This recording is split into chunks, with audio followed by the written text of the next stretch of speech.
नादिया बहुत डरी हुई और घबराई हुई थी। मैंने नादिया को बिस्तर पर बिठाया और उसके करीब होकर इसे तसल्ली देने लगा। मैंने जब नादिया का कांपता हुआ हाथ अपनी उंगलियों से छुआ तो वो एकदम सिमट गई और डरी हुई आवाज में कहने लगी कि आप ये क्या कर रहे हैं।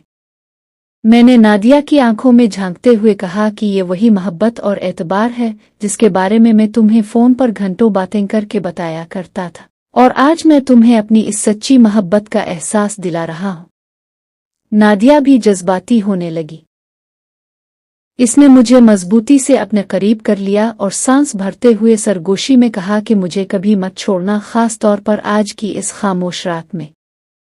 उसके उन अल्फाज ने मेरे दिल के अंदर बसे मोहब्बत के जज्बात को और ज्यादा बढ़ा दिया।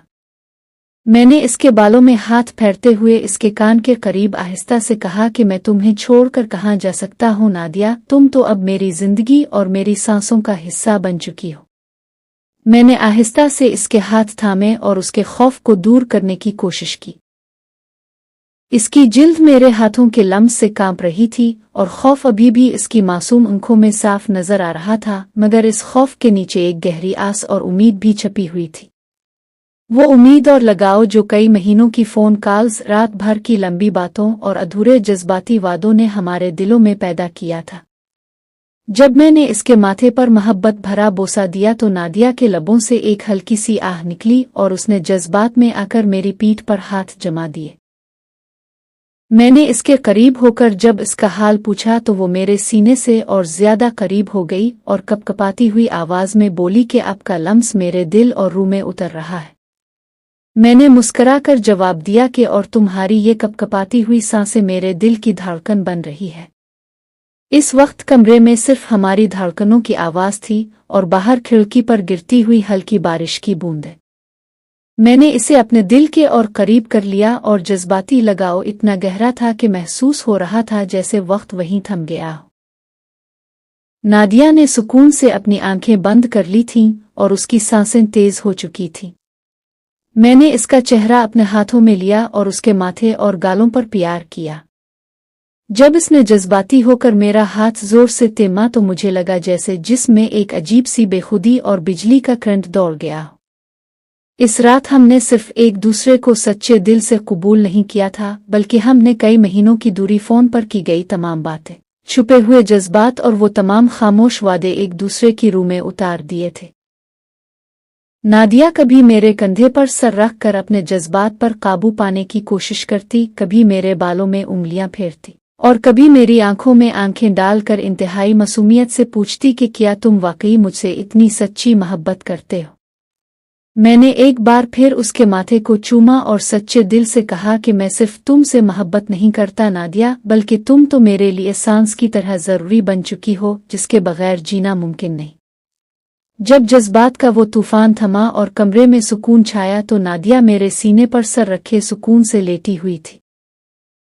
इसके खिले हुए बाल मेरे बाजू पर बिखरे हुए थे और उसकी नाजुक उंगलियां मेरी उंगलियों में उलझी हुई थीं। इसने बेहद धीमी और प्यारी आवाज में पूछा कि अब हमारे मुस्तकबिल का क्या होगा और आगे हमारी जिंदगी कैसी होगी। मैंने इसकी जुल्फों को सहलाते हुए मुस्करा कर जवाब दिया कि अब सिर्फ हम होंगे, हमारी सच्ची मोहब्बत होगी और ये हुसैन रात होगी जो हमारे दिलों में कभी खत्म नहीं होगी। बाहर की तरफ बारिश अब काफी तेज हो चुकी थी और कमरे के अंदर दो भटके हुए दिल हमेशा के लिए एक दूसरे की मोहब्बत में गुम हो चुके थे। नादिया ने अपना चेहरा मेरे सीने में छुपा लिया और बहुत धीमी सरगोशी में कहने लगी कि इस रात के खूबसूरत एहसास के बाद मैं तुम्हारे बगैर एक पल भी जिंदा नहीं रह सकती। मैंने इसे और ज्यादा मजबूती से अपने साथ लगा लिया और कहा कि अब तुम कभी मुझसे अलग होने का ख्याल भी अपने दिल में मत लाना। इस यादगार रात के बाद नादिया मेरी जिंदगी का वो खूबसूरत तरीन हिस्सा बन गई जिसे दुनिया की कोई ताकत मुझसे अलग नहीं कर सकती थी। आज भी जब कभी बाहर बारिश होती है या कोई खामोश शाम ढलती है तो मुझे इसके वजूद का एहसास अपने अंदर महसूस होता है। वो प्यार और एतबार का रिश्ता जो इस रात शुरू हुआ था वो आज भी इतना ही गहरा है और मेरी जिंदगी के आखिरी सांस तक यूं ही कायम रहेगा। इसके बाद हमारी जिंदगी का एक नया सफर शुरू हो गया। इब्तिदाई दिनों में नादिया अक्सर माजी के खदशात को याद करके परेशान हो जाती थी। इसे डर रहता था कि कहीं हमारा ये रिश्ता ज़माने की नज़र ना हो जाए, मगर मैं हर लम्हे इसके साथ ढाल बनकर खड़ा रहा। मैं रोज़ शाम को इसके लिए इसकी पसंदीदा चीज़ें लाता और हम रात गए तक अपने आने वाले कल के मंसूबे बनाते थे। नादिया को पौधे लगाने का बहुत शौक था। इसने हमारे छोटे से गार्डन को तरह तरह के फूलों से सजा दिया था। जब भी मैं थका हार कर घर लौटता तो फूलों की महक और नादिया की मुस्कुराहट मेरी सारे दिन की थकन पल भर में दूर कर देती थी। वो मोहब्बत जो फ़ोन की घंटियों से शुरू हुई थी, अब एक वाकई खूबसूरत हकीकत का रूप धार चुकी थी। एक दिन नादिया ने मुझसे बैठकर कहा कि ज़िंदगी में चाहे जितनी भी मुश्किलात आएं, हमें एक दूसरे का हाथ कभी नहीं छोड़ना। इसकी आंखों में एक अजीब सा यकीन और पुख्तगी थी जो मैंने पहले कभी नहीं देखी थी।